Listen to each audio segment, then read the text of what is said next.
Yi Tassel Huang arrived at the pavilion with Indigo next to the carriage.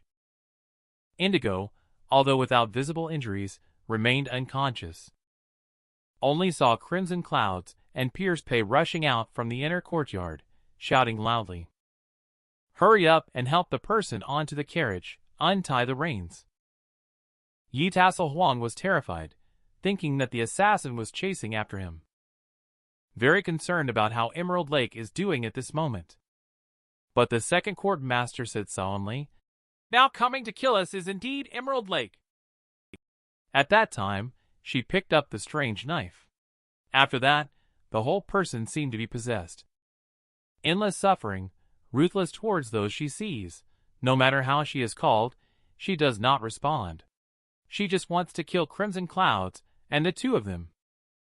Moreover, Emerald Lake's martial arts have become exceptionally powerful. There is simply no way to restrain her. Crimson Clouds can only delay her with all his might. The current plan is to lure her out to the Moonlit Water Pavilion and then come up with a new strategy. Yi Tassel Huang's complexion turned pale after hearing that. Could it really be a cursed sword? Amid the chaos, everyone jumped onto the carriage. Pierce Pei quickly waved the reins. At the moment the carriage started moving, a figure darted out from behind. It was the devilish Emerald Lake with a slender body and a menacing look in his eyes. He descended from the sky with a huge blade in tow. Casually swinging out a blade energy, he shattered the train carriage. Fortunately, Crimson Clouds reacted swiftly. Sword Kunwa's fury withstood the attack. Crimson Clouds pushed back forcefully with Gangfeng. Successfully repelled the attack from Emerald Lake this time. But Emerald Lake still has a bewildered look in their eyes, murmuring something in their mouth. Must kill, and then closely chased after from behind. A bitter battle in turns. Crimson Cloud spurted a mouthful of blood at this moment. Yi Tassel Huang looked worried. This sword technique is indeed mysterious. But what worries Crimson Clouds the most is if Emerald Lake's lightness skill catches up. In such a state, it would be challenging for Crimson Clouds to ensure everyone's safety. Yi Tassel Huang asked again, "Why is it like this? Could it be that the cursed sword really bewitched people's hearts?" But Pierce Pei does not think so, as his own seventh uncle made the sword. He has always believed that there must be a reason behind everything. The idea of swords turning into demons does not sound reliable. There may be other reasons. There is no good solution at the moment. Thinking of seventh uncle, it's better to head toward Shadowglow City. That's all we can do for now. Crimson Clouds felt a pang of sorrow as he watched Moonlit Water Pavilion gradually drift away. Can't help but think, if my senior sister were you, how would she handle it? East Sea Road, Huyang City, the capital of Zhangzhou. Heavy rain pouring down.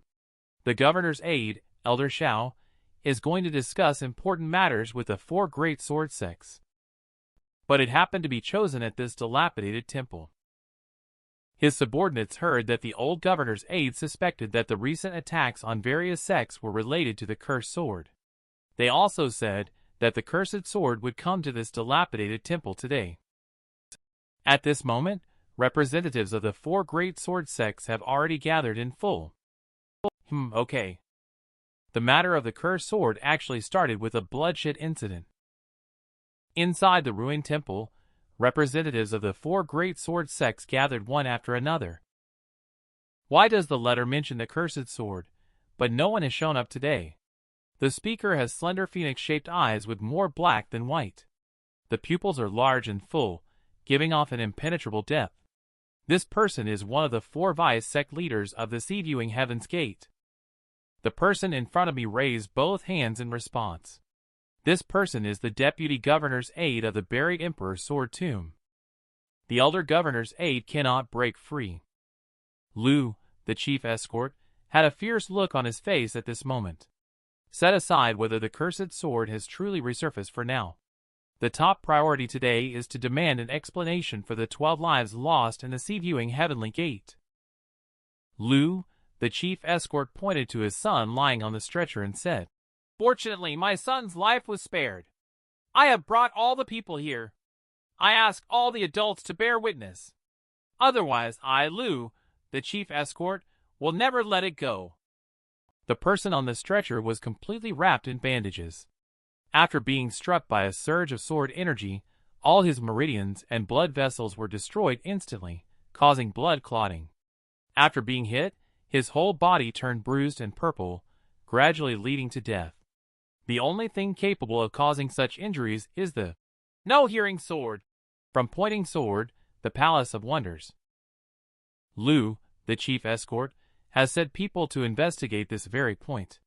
It is determined that this matter must have been done by the cloud-touched Yu of Pointing Sword, the Palace of Wonders. Lu, the sect leader, I see something fishy about this. At this moment, a woman's voice can be heard. The woman is dressed in dark green silk brocade. Her full curves are faintly visible. This person is none other than acting sect leader Su Blackrobe, the senior disciple of Moonlit Water Pavilion sect leader. Miss Su Blackrobe said, "Our 4 great sword sects have been in an alliance for nearly 100 years. If it is truly cloud-touched Yu, why would he use the no-hearing sword to identify his sect? Besides, the old governor's aide mentioned a cursed sword. There may be a misunderstanding in this matter." Lu, the chief escort, then looked disdainful and interrupted Su Blackrobe's words with a contemptuous expression. Would acting sect leader Su, who is as smart as ice and snow, believe in the cursed sword leading people astray to kill theory? Moreover, the governor's aide, Elder Xiao, is quite old. I'm afraid he has believed the one-sided words. What a muddlehead. The chief escort Lu's arrogant attitude drew astonished looks from the woman behind Su Blackrobe. The woman appeared to be around 18 or 19 years old, dressed in a purple satin robe. With broad sleeves and slender shoulders, she carried herself in a domineering manner. Moonlit Water Pavilion, the third court master. Purple Ren mocked Lu, the chief escort, for being so hot-tempered. It was as if he had lost his own son. His companions quickly intervened to stop him. They whispered that Lu, the chief escort, is in Sea-viewing Heavenly Gate, second only to sect leader, the feathered divine sword, Crane Clothes, and it is rumored that Yanqing Lu is his illegitimate son. But he wants to inherit the position of sect leader. So, they have to claim he is an adopted son to the public. Today, I saw the disciples of Sea-viewing Heavenly Gate leering at the women from Moonlit Water Pavilion. This rumor is probably true. As the saying goes, if the upper beam is not straight, the lower ones will be crooked. Purple Ren doesn't believe at all in what the deputy governor's aide, Mr. Tan, just said. How could there be a cursed sword that bewitches people's hearts? I thought it would be more interesting after leaving the Moonlit Water Pavilion. But in the end, I didn't even see a shadow of cloud-touched Yu. Just at this moment, there is now a box the height of half a wall in the courtyard. The box is tied up with a pattern of 5 flowers, and several people are guarding it. This box was specifically brought by Governor's aide Elder Xiao. It is said to be related to the injuries of disciples from various major sects. Purple Ren, seeing the situation, couldn't help but sarcastically say, Lu, the sect leader, don't worry. Since the governor's aide, Elder Xiao, insists that the various murder cases are unrelated to the Palace of Wonders, could they be related to the large box outside? Why not ask Lord Tan to open the box and take a look? Lu, the chief escort, stroked his goatee and was about to open the box for interrogation. Naturally, he was stopped by Lord Tan. This move directly provoked Lu, the chief escort. Could it be that you want to hand over this incriminating evidence to the people of the Palace of Wonders? Are you the governor's aide, Elder Xiao, trying to protect cloud-touched Yu, who used the no-hearing sword to kill my son? At that moment, a hearty laughter could be heard outside the door. Kill your son, you do not need the no-hearing sword. Only saw this person with black hair and white beard, carrying an ancient chain. The fierce aura made people involuntarily feel 3 points of fear. This person is none other than the Green Water Lewd Demon, Silent Wei. 30 years ago, he was personally involved in the heroes who fought against the cursed sword. still alive in the world. As of today, only buried Emperor's Sword Tomb Governors A. Jianji Shao and Moonlit Water Pavilion sect leader Crimson Beauty remain. They are both in seclusion for recovery and are not accessible to anyone. Pointing Sword, the Palace of Wonders, and Silent Way. At this moment, Silent Way's arrival. It can't help but awe everyone present. Viewing Heavenly Gate's little Taoist discusses with each other. Waterloo Demon himself is here, probably to support his disciple. Lu, the chief escort, strokes his goat beard, sarcastically saying, "So it is Elder Wei from the Palace of Wonders, famous for his chivalry, who has come in person. I believe with your reputation, the blood feud of Viewing Heavenly Gate will finally be settled." But little did Lu know, Elder Wei chose to ignore him completely. Without a hint of expression, he walked straight past Lu, the chief escort. He went straight to Sue Blackrobe's side. Sue Blackrobe nodded slightly, showing respect and greeting. Silent Way also politely replied, "Since the acting sect leader is here, please convey my greetings to the respected teacher. Let him know that I am getting old and my swordsmanship is declining. Please ask sect leader Miss Du to come out of seclusion soon to avoid any regrets." Sue Blackrobe nodded in agreement. Lu, the chief escort, continued his ambiguous response. Elder Wei avoided giving a direct answer. Could it be because he felt guilty? Silent Wei showed his anger plainly at this moment. "The tone you are using sounds like my disciple's guilt has been proven beyond doubt. Have you personally witnessed him committing murder in a brutal manner?" Lu, the chief escort, relentlessly pointed at Yanqing Lu on the stretcher, claiming that his adopted son miraculously survived the tragedy. This is direct evidence.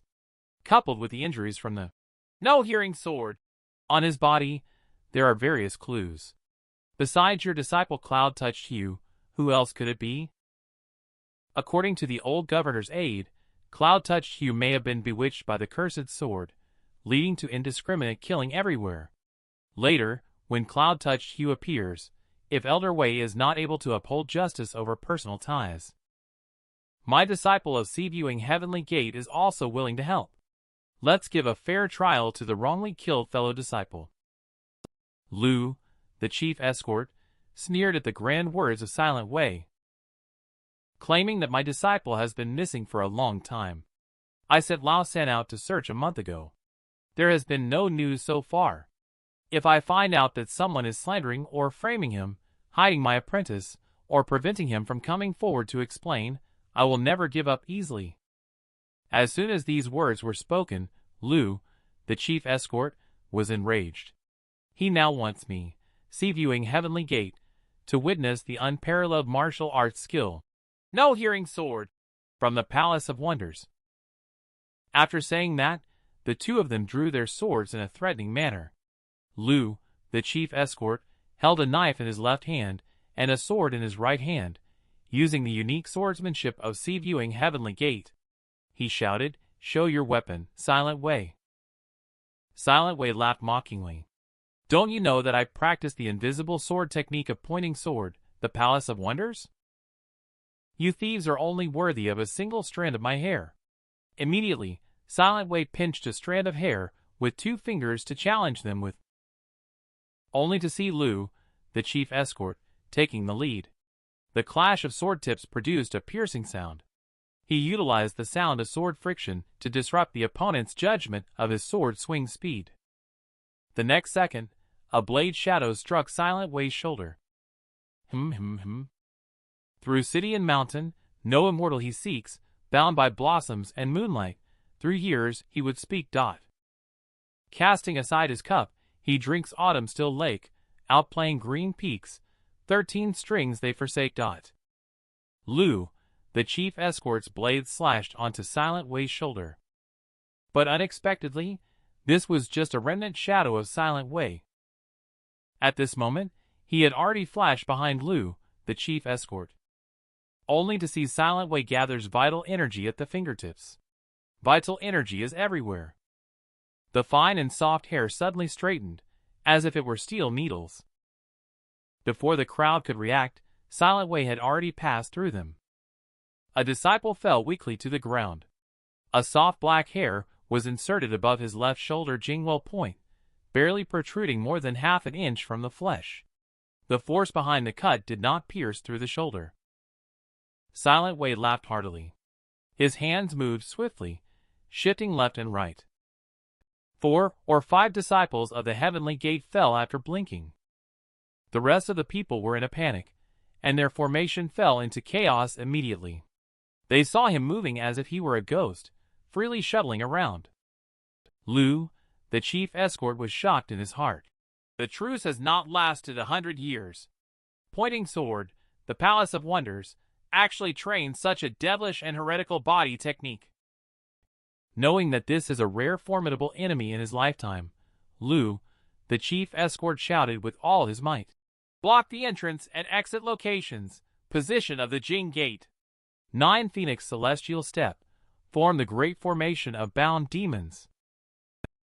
On the side, Mr. Tan and Blackrobe's faces changed color upon hearing this. Blackrobes, who never thought that Lu, the chief escort, would go to such lengths for his injured adopted son. No wonder there are rumors saying that the adopted son is actually his biological child. If Seaviewing Heavenly Gate Crane Immortal were here today, he would definitely not let Lu, the chief escort, act like this. Originally, the various Heavenly Gate Taoists were fleeing and avoiding, but when the 9 Phoenix Celestial Step was used, the chaotic scene of dozens of people each doing their own thing suddenly disappeared. Within 3 steps, the formation naturally took shape, as if they had practiced it beforehand. Despite Silent Way being faster than lightning, there was no room left for advance or retreat. Lu, the chief escort, saw the situation and shouted loudly. The northern abyss of the mysterious pattern, the divine tiger selects the dark, feet tread upon the 7 stars, encircling and settling the camp below. Everyone followed my breath, moving and pressing to suppress him. Silent Way kept evading and attacking, but the formation remained unshaken. Speed and strength have both increased. Walls seem to have risen from all directions. Silent Way couldn't help but shiver. Not sparred for decades. I didn't expect Bullnose old Taoist to have cultivated such a formidable formation. Silent Way relied on his top-notch lightness skill to soar into the sky. He climbed onto the eaves and darted out of the window. His figure disappeared into the curtain of rain. Lu, the chief escort, smirked darkly. Do you think you can escape just by getting out of the temple gate? The great formation of bound demons is not that simple.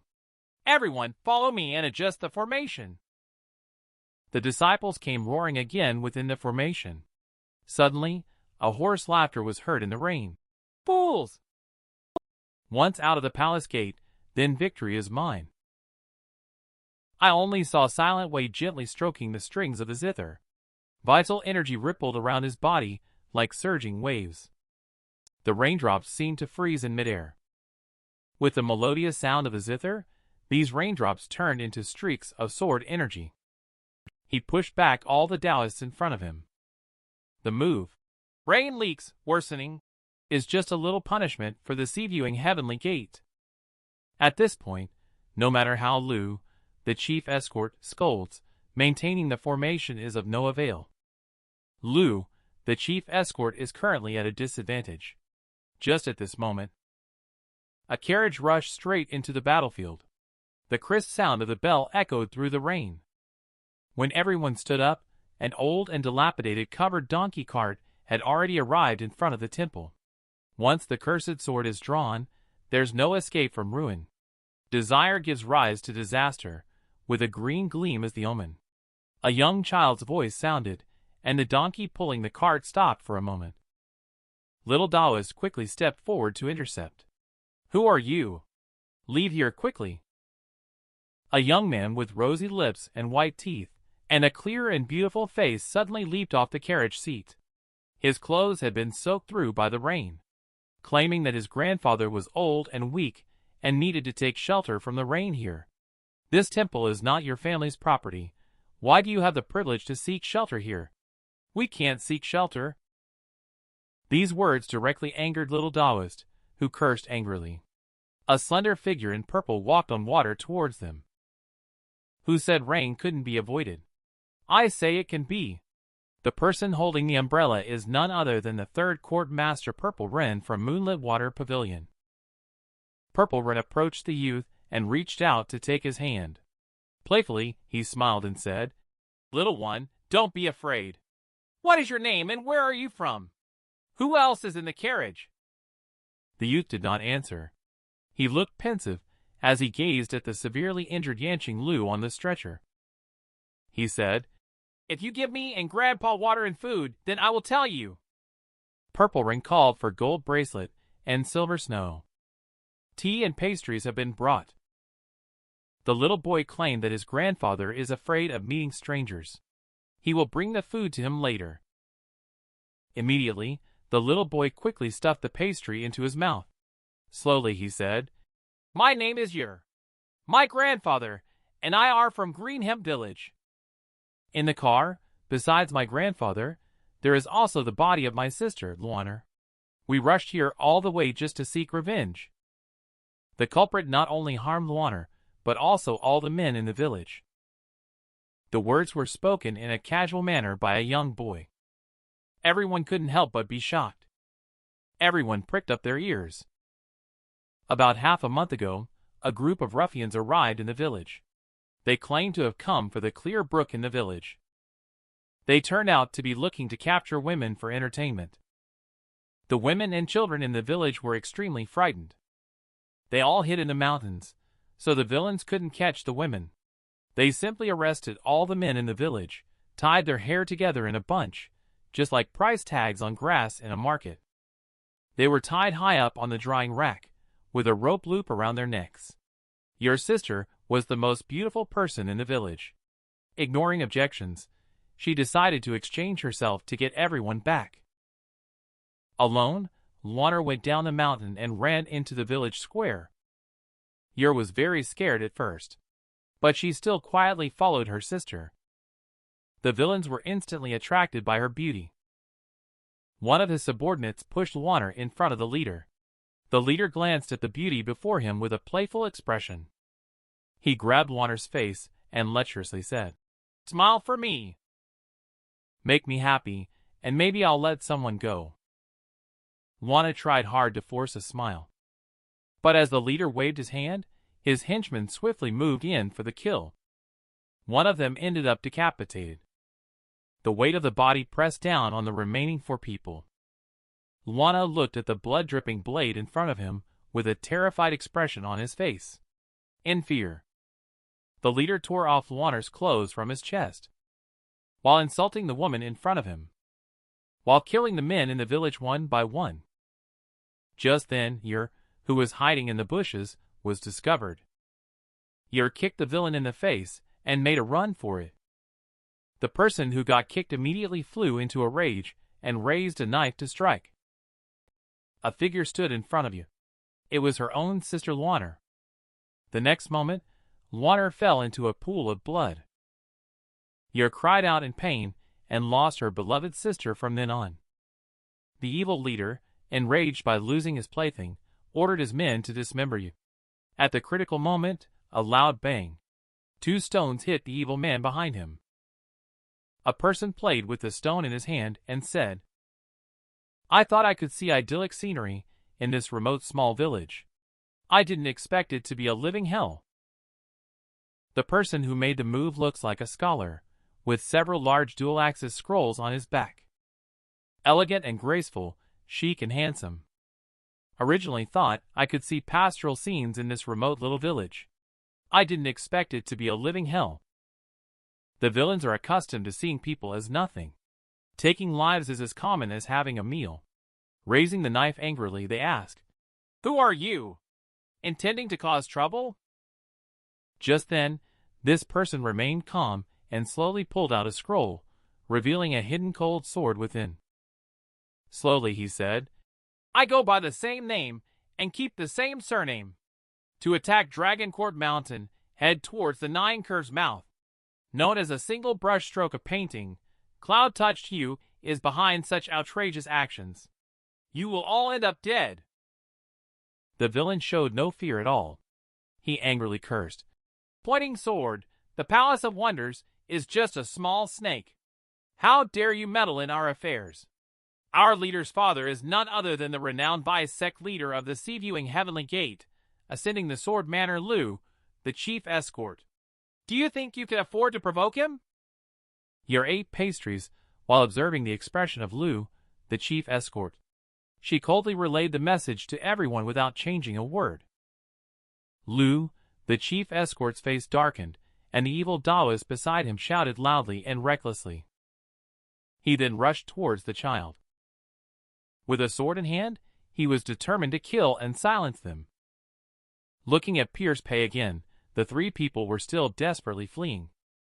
Emerald Lake is also closely pursuing from behind. Pierce Pay is determined to go faster and move forward for several more miles. It's the boundary of Red Mountain. The rain has stopped at this time, but Emerald Lake is still wet all over. Drops of sweat fall from the cheeks. This scene was clearly seen by everyone, although they did not know why Emerald Lake had become like this. But her body is still the same as an ordinary person's. She gets tired, she sweats. She is dragging the stone knife to chase. She should be suppressing the fatigue of her body.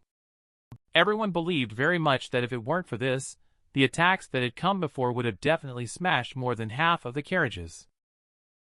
At this moment, the carriage is still speeding through the bamboo forest. I see the beacon tower of Shadowglow City in the distance. Once we reach there, we will be safe, but it's just at this moment. Emerald Lake behind us is nowhere to be seen. Everyone is hurrying to search for it. I found that Emerald Lake has actually appeared on the carriage, using its body to forcefully bend the bamboo. Taking advantage of the thrust of the bamboo, it lunged towards the carriage like an arrow. At that moment, the huge momentum, combined with the weight of the stone knife, all fell on Crimson Cloud's, forcing a mouthful of blood to spurt out. With a loud bang, the carriage under his feet shattered. Everyone lost their footing and fell. When Pierce Pay regained consciousness, Emerald Lake was dragging a stone knife, step by step advancing towards the injured Crimson Clouds. Just at the critical moment of life and death for Crimson Clouds, Pierce Pay discovers that the sword of Crimson Clouds was actually lost by his side during the previous fight.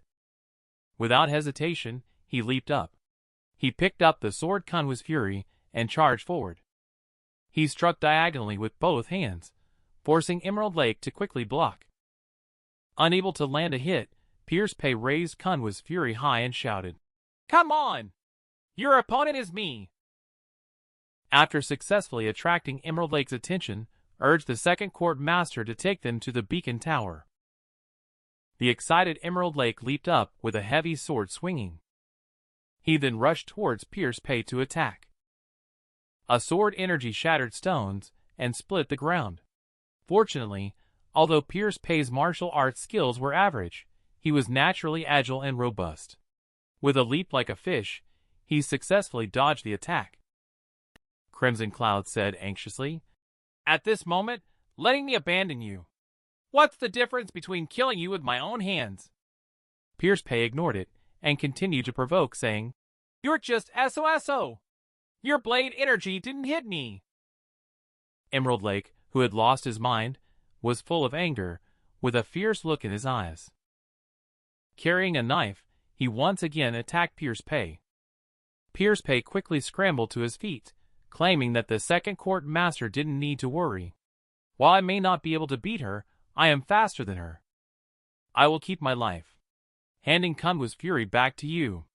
Watching Pierce Pay's receding figure, Crimson Clouds felt a pang of sadness. At such a young age, what heroics are you showing off? You will die. Yi Tassel Huang by Crimson Cloud sighed hastily consoled. "Sister Crimson, let's go. We've been chasing Emerald Lake for so long. Our energy is depleted. Perhaps that boy really can escape." At this point, despite being full of worry and pain, Crimson Clouds could only pray for Pierce Pay to live safely. Pierce Pay ran desperately all the way, panting heavily. Suddenly, Emerald Lake darted out from behind again. The strike came from above, blade energy, attacking from a tricky angle. Pierce Pei sees no escape and can only defend with sword Kunwa's fury. The shot from the sword blade caused Pierce Pei to spurt a mouthful of blood. Unable to stabilize his figure any longer, he was pushed back like a kite with a broken string. Emerald Lake's speed increased again. Seizing the opportunity, he arrived directly above Pierce Pei. With his body suspended in midair, Pierce Pei had nowhere left to dodge. Pierce Pei at this moment also realized that if he fell, there would be no way out. This time, he was afraid he might really have to stay here. A huge impact. Pierce Pei shot out like a shell, collided with the ground and rolled again. Sword Kunwa's fury rapidly spun in the air, happened to land by Pierce Pei's side. At this moment, Pierce Pei also lost consciousness. Pierce Pei was thrown around and slowly opened his eyes. He found Emerald Lake staring at him from a hole, while he fell into the water reservoir dug by the former garrison guards. What puzzled Pierce Pei was that Emerald Lake only watched at the entrance of the hole instead of chasing after him. And he was getting more and more irritable. It's as if he couldn't climb out of this deep hole. Take a closer look. A sword wound has actually appeared on Emerald Lake's thigh. Pierce Pei is also not sure if it was self-inflicted. In that moment just now, he couldn't remember anything. At this moment, Sword Kunwa's fury was only seen inserted by his side. Pierce Pei braced himself and lifted Sword Kunwa's fury once again. Whether you are endless suffering or limited suffering, if you dare to chase after me again, I will fight to the death to take you down with me. I do not know if it was Pierce Pei's imposing manner that stunned the other party, or if Emerald Lake had something urgent. Turning a blind eye to Pierce Pei, they walked away. Pierce Pei finally breathed a sigh of relief. I've picked up my own life. I must find a way out as soon as possible. Hurry to the beacon tower and meet up with the second court master. On the other side, the evil Taoist sword edge presses on you. This person is none other than Lu, the chief escort's proud disciple Evan Su. In the blink of an eye, a figure flashed. Mr. Tan grabbed Evan Su's sword, his veins popping on his hand turning as red as a furnace. The precious sword in Evan Su's hand unexpectedly transformed in an instant. Evan Su's swordsmanship ranked in the top 3 of the Heavenly Gate sword vein. The sword known as Righteous Clarity, that was wielded by the one called Righteous Clarity, was a weapon Lu, the chief escort, often used in his youth. Not only was the sword of excellent quality, but the scabbard was made of top-grade iron pear wood. Even if thrown into the fire, it wouldn't crack for a while. However, it was destroyed by the hands of Mr. Tan in a flash. Evan Su was astonished. Mr. Tan slowly said, Taoist, it may not be appropriate to accuse the young boy with the sword. Moreover, the facts are not yet clear. According to the procedure, we should go to the court and question him. Are you trying to silence him hastily, Taoist? The weapon forger's hand technique of the Scarlet Cauldron sect is said to be extremely difficult to master. This Mr. Tan, looking unremarkable, has become Elder Zhao's right-hand man. His recent actions have impressed everyone, truly showing his extraordinary skills. And just now, Lu, the chief escort, clearly sensed another aura. Just then, Lu, the chief escort, suddenly pointed to the carriage and shouted loudly, Cloud touched you. Since you are here, why not show yourself? As soon as the words fell, the person driving the carriage took off their hat. A few lingering shadows darted out, kneeling in front of Silent Way. Disciple Cloud Touched You pays respects to Master.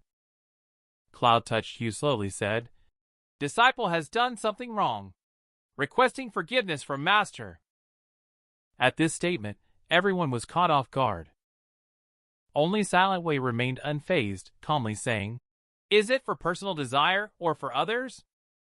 Disciples are not for personal desire, but rather to rescue the innocent. As the Master, would I intervene if I were present? According to the disciples' guess, the Master would also take action. Rambling. Neither for personal gain nor entirely unavoidable. Whom do you need forgiveness from? Just be open about it.